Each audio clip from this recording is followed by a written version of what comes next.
Can you hear me? Can you speak through? Uh, I'm not sure if I'm allowed to hear you right now. Okay. Well, all right. All right. So my position is that institutional racism is at an all-time low in the United States and virtually non-existent. I'm going to make a couple points after defining what I think institutional racism is, and then I guess my turn is done. You get a chance to rebuttal. Um, I don't think you necessarily have to rebut every single point, uh, because I mean, I don't know if you'll be able to keep track if you want to harp on one major point or whatever. But institutional racism to me basically just means that there is a demographic inside the United States that uh, creates a system of oppression or racism in the United States. And specifically, I think that if you looked at the United States government uh, as like the chief body of an institution or whatever, there's definitely no racism. I just can't agree with that whatsoever because there's no like Jim Crow laws or anything like that right now. Um, Also, I mean, everybody seems to be pretty well represented within the government. If you look at like, if you were to go to say a black city, okay, which would be demographically majorly black, they usually have people in office that represent the people that uh, are inside of their population. AKA, there's usually black people. We also have a black president for the last 8 years.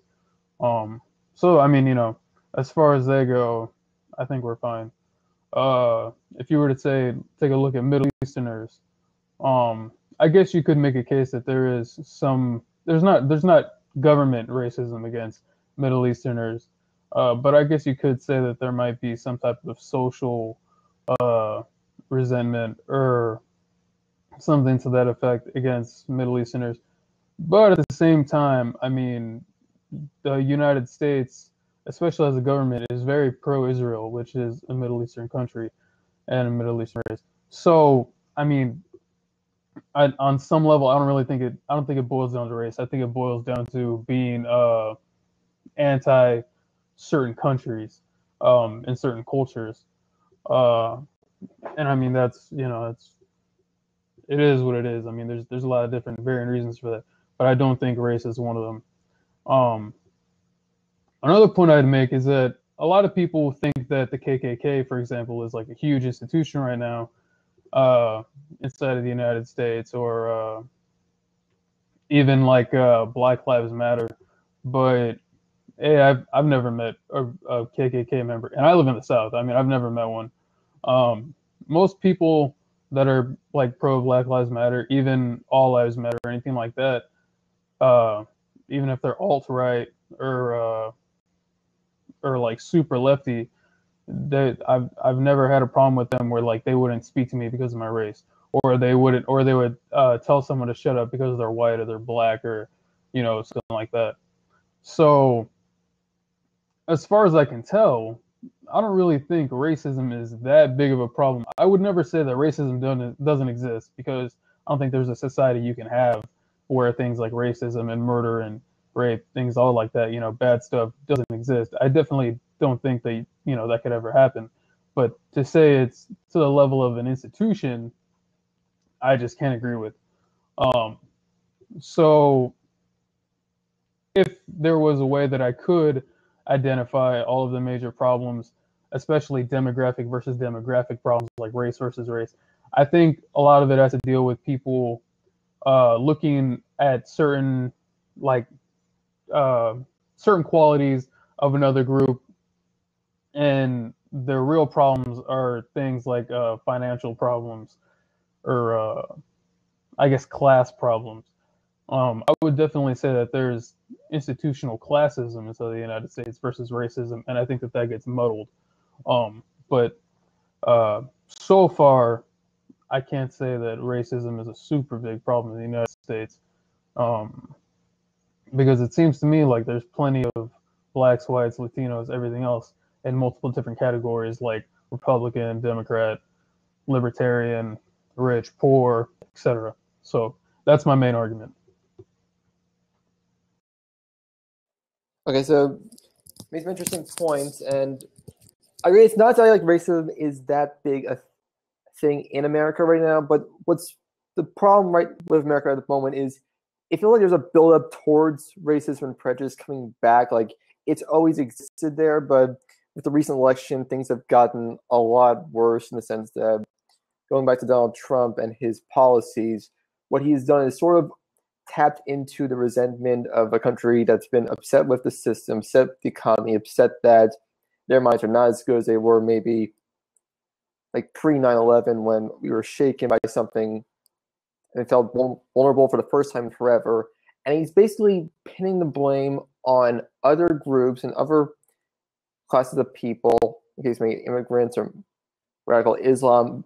But the way his supporters are taking it, they are bending it to say, no, it's not this one, but it's all of them. And that's sort of creating the divide. Like, it's not like that racism is a thing. It's always existed here, but now it's coming back in a greater quantity than we've seen before. So the problem is not that racism is at a low right now, but will it come back in a couple of years or so? And like on Middle East, things like towards Israel, it comes down to the fact that Israel, in comparison to other Middle Eastern countries, is very much a democratic nation, but it's also embroiled in its own racial class conflict between Israelis and Palestinians. And the difference in that was like between most conflicts that both sides have their own points on why the other side is being oppressive and the other side why they're a victim. And both sides are correcting that one side's been under attack for a long time, so they have the right to fight back. The other's like, they've been oppressed, so they have the right for a voice. And our media tends to pick something like that in the sense that only one side is correct, the other side is the enemy, because our media can't seem to accept anything beyond black and white. There's not like a morally gray complex. That part just doesn't work for ratings, so they need to paint hero and victim. And back to us, even though racism isn't spoken out loud, there is a sense that racial stereotypes and class ideologies are stuck in the subconscious to the point that things happen, and whether we want to call it racism or not, it's based off of certain like belief systems that have existed for a while and only recently have made some progress towards. Like the latest generation of people in America have become more accepting of change. They've become more accepting of diversity, of racial identities, sexuality, gender. We've had created a generation that wants to see equality, and that's the reason why a lot of people are going for maybe like a third-party candidate, because their Hillary and Trump are focused on the old ways of the past. Like they're appealing to an older generation of viewers. And in Trump's case, it's like the last generation of maybe Caucasian middle-class viewers who see their power being diminished by becoming lesser and lesser of the dominant group in the country. And they feel threatened by it. And our country doesn't really have the best track record of admitting that we have a problem. Because if something bad happens, what do? We look at an outside source or someone who's just come in and say, they're the big problem, they're what's wrong. And when you look at the issues America's facing right now, illegal immigration and radical Islam, they're not as big a deal as what media has presented them to be, or how Trump presented them to be.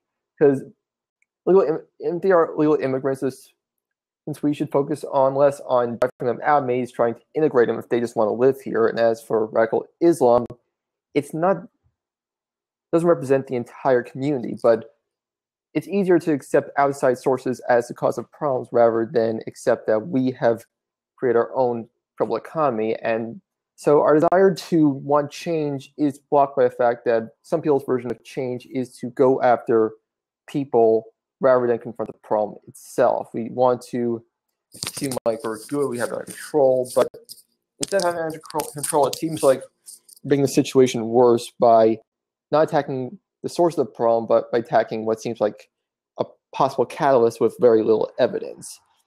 So we don't have racism in America as a concept, but we have it in the sense that we want to bring it. Some people want to bring it back so they can feel better about themselves.